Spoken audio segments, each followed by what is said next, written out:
और ट्रैक है 18 और टॉपिक है व्यक्तित्व। बोलचाल की भाषा में व्यक्तित्व शब्द का प्रयोग भी शारीरिक डील डोल, स्वास्थ्य, सौंदर्य, रूप, लावण्य आदि बाहर से दिखाई पड़ने वाले तत्वों के संदर्भ में भी किया जाता है। और किसी भी गठीले बदन और चमकते हुए चेहरे को देख करके हम कह उठते हैं कि देखो उसका व्यक्तित्व कितना आकर्षक है। और खाने पीने, बोलने चालने और चलने फिरने के अच्छे और बुरे ढंग के माध्यम से भी हम व्यक्तित्व संबंधी अवधारणा बनाते हैं। चरित्र संबंधी गुणों से युक्त होने पर व्यक्ति को अच्छे व्यक्तित्व वाला और कुछ अवगुणों का सामाजिक बुराइयों से ग्रस्त होने पर बुरे व्यक्तित्व वाला भी कहा जाता है। और वास्तव में तो व्यक्तित्व में मानव से संपूर्ण बनाने से संबंधित सभी पक्ष समाहित होते हैं। और व्यक्तित्व में व्यक्ति के व्यवहारों का समग्र रूप सामने आता है।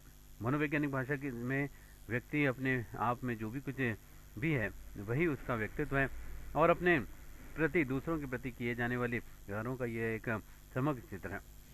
और व्यक्ति के पास में शारीरिक, मानसिक, संवेगात्मक, सामाजिक और आध्यात्मिक रूप से जो भी कुछ होता है वह सभी सम्मिलित होता है। और इस प्रकार से व्यक्तित्व वह सब कुछ है जो कुछ एक व्यक्ति के पास है।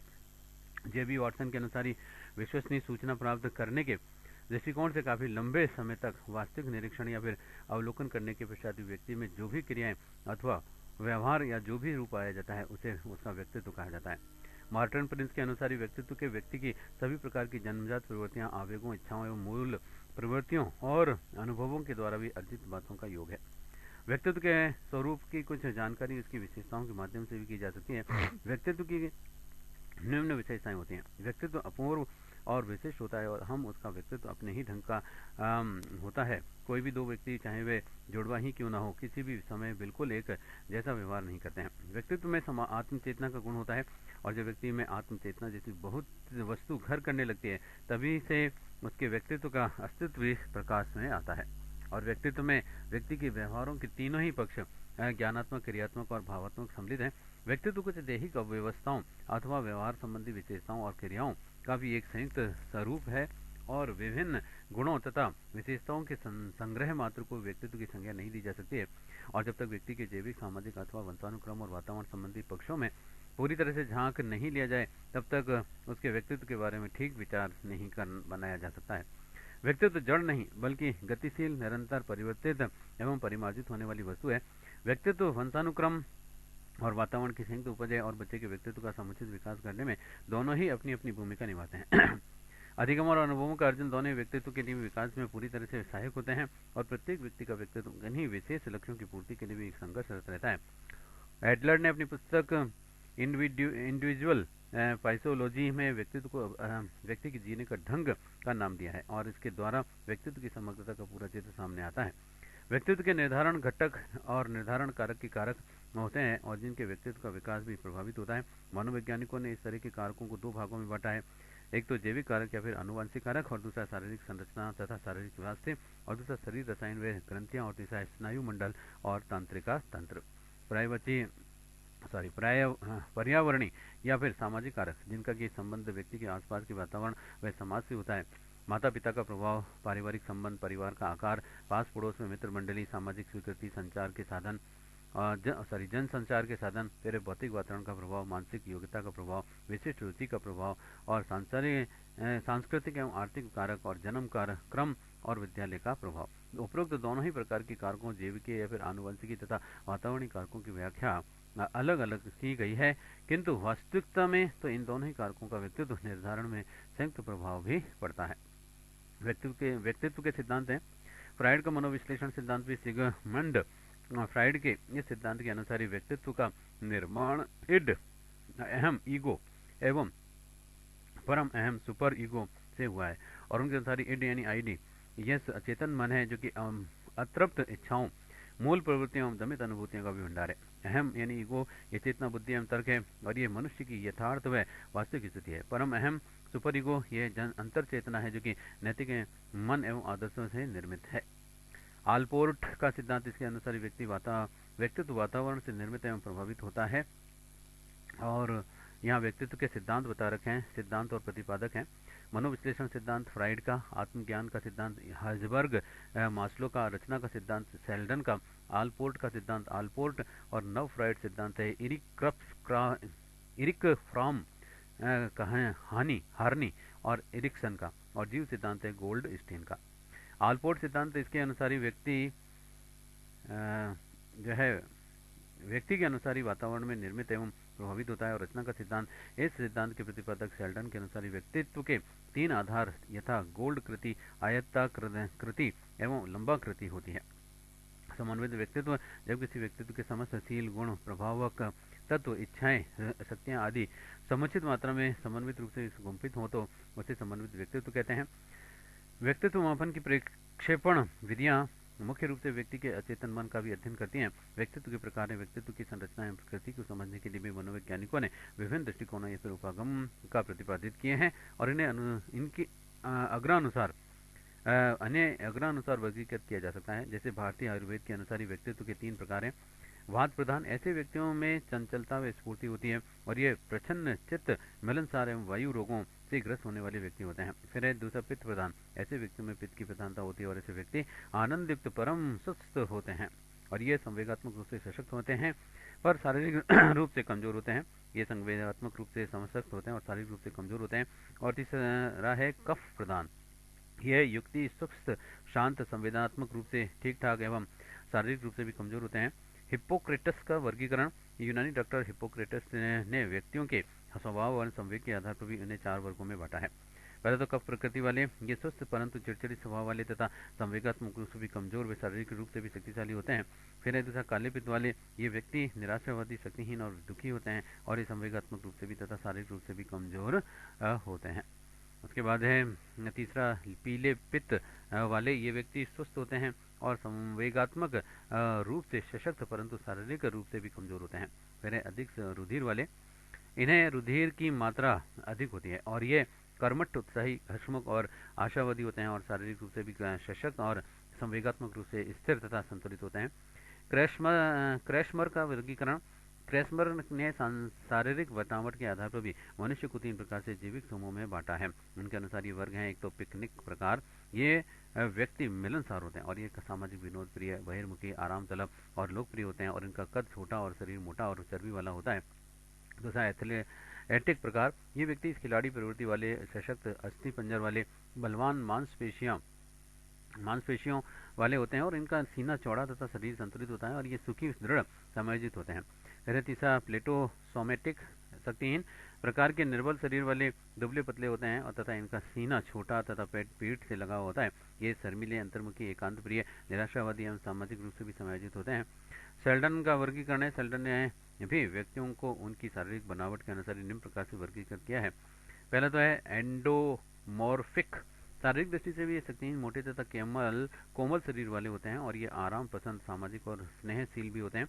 और दूसरा है मीसोमॉर्फिक, शारीरिक रूप से भी संतुलित, अच्छा स्वास्थ्य और फुर्तीला बदन इनकी विशेषताएं होती हैं। ये साहसी, निडर, फुर्तीले, आशावादी तथा कर्मठ होते हैं। और तीसरा एक्टोमॉर्फिक, ये लोग कमजोर एवं शक्तिहीन होते हैं और इनका कद लंबा एवं शरीर दुबला पतला होता है और इनका सीना भी विकसित होता है। ये लोग निराशावादी, असामाजिक, एकांत प्रिय और चिड़चिड़े भी स्वभाव वाले होते हैं। फिर जुंग का वर्गीकरण, जुंग ने व्यक्तियों का वर्गीकरण उनकी सामाजिकता के आधार पर भी किया है और उन्होंने व्यक्तित्व को बहिर्मुखी, अंतर्मुखी एवं अभयमुखी वर्गों में विभक्त किया है। वर्तमान में इसी वर्गीकरण को सर्वाधिक मान्यता प्राप्त है। फिर है पहला बहिर्मुखी, ऐसे व्यक्ति यथार्थवादी एवं व्यवहारवादी सिद्धांतों की तथ्यों के द्वारा पुष्टि करते हैं वाले, आशावादी, साहसी, परिवर्तन में विश्वास करने वाले और संभावनाओं में विश्वास करने वाले, दृढ़ भावना वाले और दूसरों की प्रशंसा करने वाले, प्रार्थी और मिलनसार एवं सामाजिक होते हैं। दूसरा है अंतर्मुखी, इस प्रकार के व्यक्ति सैद्धांतिक और अपने चिंतन में खोए रहने वाले, उदासीन, एकांत प्रिय और अमिलनसार, पढ़ने लिखने में रुचि रखने वाले और दिवा स्वप्न देखने वाले और आदर्शवादी, मूडी एवं दृढ़ स्वभाव वाले भी होते हैं। और तीसरा है उभयमुखी, इस प्रकार के लोगों में अंतर्मुखी एवं बहिर्मुखी व्यक्तित्व के कुछ जो है गुण विद्यमान होते हैं और विश्व के अधिकांश लोग इसी श्रेणी में आते हैं। फिर है फ्राइड का मनोविश्लेषणवाद है। फ्राइड ने मनुष्य के व्यक्तित्व को लिबिडो यानी कि काम प्रेरणाओं के चारों ओर केंद्रीभूत करने और फ्राइड के मनुष्य के व्यक्तित्व को लिबिडो यानी कि काम प्रेरणाओं के चारों ओर केंद्रीभूत करने का भी प्रयास किया है। और वह काम को जीवनदायिनी शक्ति मानता है और इसकी तृप्ति को आवश्यक मानता है। और उनके अनुसार यदि कामेच्छा की संतुष्टि ठीक ढंग से नहीं हो पाती है तो व्यक्ति के व्यक्तित्व का विकास भी ठीक तरह से नहीं हो पाता है और व्यक्ति कुसमायोजित होकर के रह जाता है। और फ्राइड के अनुसार व्यक्तित्व का निर्माण जो है इदम, आईडी, अहम, ईगो तथा परा अहम, सुपर ईगो से हुआ है। और फ्राइड का मानना है कि जिस व्यक्ति का अहम ईगो पक्ष वाला होता है उसी का व्यक्तित्व संतुलित होता है। और यदि अहम पर इदम एवं परम अहम का प्रभाव भी ज़्यादा हो तो ऐसा व्यक्तित्व असामान्य व्यक्तित्व होता है। और यदि ईगो पर सुपर ईगो हावी हो तो व्यक्ति की इच्छाओं की संतुष्टि का अवसर भी प्राप्त नहीं होता है और इसकी परिणति विक्षिप्तता अवस्था के रूप में होती है। और इदम का ईगो पर हावी होने की स्थिति में व्यक्ति अनैतिक और असामाजिक कार्य करने वाला लगता है। और ईगो के कमजोर होने पर व्यक्तित्व असंतुलित एवं कुसमाजित होता है और इन विवेचन अग्रानुसार है। जैसे पहले तो इदम, आईडी, यह व्यक्तित्व का वह पक्ष होता है जिसमें कि मूल प्रवृत्तियां प्रधान होती हैं और प्रवृत्तियों की प्रधानता के कारण व्यक्ति का समस्त व्यवहार प्रवृत्ति जन्य होता है। और जिन लोगों में प्रवृत्तियां प्रधान होती हैं वे पशुवत या फिर पार्श्विक व्यवहार करते हैं। बच्चों में इस प्रकार के व्यवहारों की प्रधानता होती है। दूसरा अहम यानी ईगो, यह व्यक्तित्व का सामाजिक पक्ष है और ये मानवीय प्रवृत्ति है और इसी के कारण से वह मानव बनता है और मानवोचित व्यवहार करता है। यह मनुष्य में विवेक की स्थिति को दर्शाता है और तथा जिसके कारण वह सामाजिक दृष्टि से उचित व अनुचित पर विचार करता है तथा सामाजिक नियमों और रीति रिवाजों एवं मान्यताओं को स्वीकार करके उनके अनुरूप व्यवहार करता है। ये इदम पर नियंत्रण भी करता है। और तीसरा परा अहम, सुपर ईगो, यह व्यक्तित्व के आदर्श और नैतिक स्वरूपों का भी प्रतिनिधित्व करता है। इसका संबंध देवत्व से है और ये मनुष्य को दैविक कार्यों की ओर भी प्रेरित करता है और इसके द्वारा आदर्शों पर भी जोर दिया जाता है। व्यक्तित्व के तीनों पक्ष एक दूसरे के बहुत ही अधिक ही संबंधित है और इन तीनों ही के सम्मिलित रूप के क्रियान्वित होने पर भी व्यक्तित्व का निर्माण होता है। एडलर का व्यक्तित्व दृष्टिकोण, एडलर काम को जीवन शक्ति नहीं मानता है और उसके अनुसार व्यक्तियों में महत्वपूर्ण बनने व शक्ति ग्रहण करने की भी अभिलाषा बलवती होती है और यह अभिलाषा की शक्ति का स्रोत होती है और महत्वपूर्ण बनने के लिए व्यक्ति को अपने अपने ढंग से प्रयत्न करता है। फिर एडलर ने इस प्रयत्न को व्यक्ति के जीने का ढंग कहा है। एडलर ने प्रत्येक व्यक्ति को एक ऐसे व्यक्ति के रूप में बनाया जो कि अपने आप में विलक्षण और अनोखा होता है। शील गुण दृष्टिकोण, इसके अंतर्गत ही हम कैटल व आलपोर्ट के सिद्धांतों को शामिल करते हैं। कैटल के अनुसार शील गुण वे गुण होते हैं जो कि व्यवहारों को निश्चित करते हैं और कैटल ने व्यक्तित्व के 12 शील गुण बताए हैं जो कि बताए हैं। पहले तो प्रभुत्व, दूसरा प्रसन्न मुद्रा, तीसरा संवेगात्मक स्थिरता और चौथा धनात्मक चरित्र, फिर साहसिक, सामाजिक एवं सभ्य परिपक्वता, विश्वास पात्रता, विनयशीलता, अपरंपरागत और सामान्य मानसिक क्षमता, चक्र विक्षिप्तता। फिर चक्र विक्षिप्तता, भावुक स्पष्टता, विचारों के बिना परिणामों की सोचे कहने वाले व्यक्ति चक्र विक्षिप्त होते हैं। आइजेनेक का दृष्टिकोण, आइजेनेक ने व्यक्तियों को निम्न 4 विभिन्न समूह में विभाजित किया है, जैसे अंतर्मुखी प्रवृत्ति, दूसरा बहिर्मुखी प्रवृत्ति, तीसरा उन्माद अवस्था और चौथा है साइकोटोसिज्म। थार्डाइक का वर्गीकरण, थार्डाइक ने व्यक्तित्व को 3 वर्गों में विभक्त किया है। एक तो सूक्ष्म विचारक, दूसरा स्थूल विचारक, तीसरा विचार प्रधान विचारक। और फिर है टर्मन का वर्गीकरण, टर्मन ने बुद्धि लब्धि के आधार पर व्यक्तित्व का निम्नलिखित वर्गीकरण किया है। जैसे पहला जड़, दूसरा है मूढ़, तीसरा है मूर्ख और चौथा है हीन बुद्धि और पांचवा निर्बल बुद्धि और चौथा है मंद बुद्धि और सातवां है सामान्य और आठवां है उत्कृष्ट और नौवां है अति उत्कृष्ट और 10वां प्रतिभाशाली और 11वां है अति प्रतिभाशाली। वर्तमान में जुंग के वर्गीकरण को ही सर्वाधिक महत्व दिया जाता है। व्यक्तित्व मापन में वर्तमान में जीवन के विभिन्न क्षेत्रों, शिक्षा, अपराध निषेध, मानसिक स्वास्थ्य, व्यापार, उद्योग आदि में मानव व्यक्तित्व का ज्ञान प्राप्त करना भी आवश्यक होता है और इसके लिए व्यक्तित्व मापन हेतु प्रचलित प्रवृत्तियों को भी हम निम्नांकित वर्गों में विभक्त कर सकते हैं। जैसे आत्मनिष्ठ प्रवृत्तियां, इन प्रवृत्तियों में निम्नांकित प्रवृत्ति सम्मिलित है। पहला तो व्यक्ति इतिहास है, जीवन वृत्त विधि। इस विधि का प्रयोग भी व्यक्तित्व के गुण, दोष या फिर असामान्यताओं के अध्ययन में भी किया जाता है। इस विधि के में परीक्षण करता व्यक्ति के माता पिता, परिवार, रिश्तेदार, मित्र, पड़ोसी, स्कूल और कार्यालय आदि के बारे में भी जानकारी एकत्रित करके उनकी अध्ययन एवं विश्लेषण करता है। फिर नैदानिक मनोविज्ञान में इस विधि का विशिष्ट एवं महत्वपूर्ण स्थान है। दूसरा है प्रश्नावली विधि में। प्रश्नावली विधि में व्यक्ति के गुणों के समापन हेतु भी चुने गए प्रश्नों की एक सूची तैयार की जाती है और इन प्रश्नों के उत्तर प्राय या हाँ या नहीं में देने होते हैं और इनके उत्तरों में व्यक्ति के व्यक्तित्व के विभिन्न गुणों या फिर सामाजिक आत्मविश्वास, अभिरुचि, प्रभुत्व, आत्मचेतना, अंतर्मुक्ता या फिर बहिर्मुक्ता एवं अधीनता की प्रवृत्ति आदि के बारे में ज्ञान प्राप्त होता है। और वर्तमान में में प्रमुख रूप से निम्न 4 प्रकार की प्रश्नावलियाँ प्रयुक्त की जाती हैं।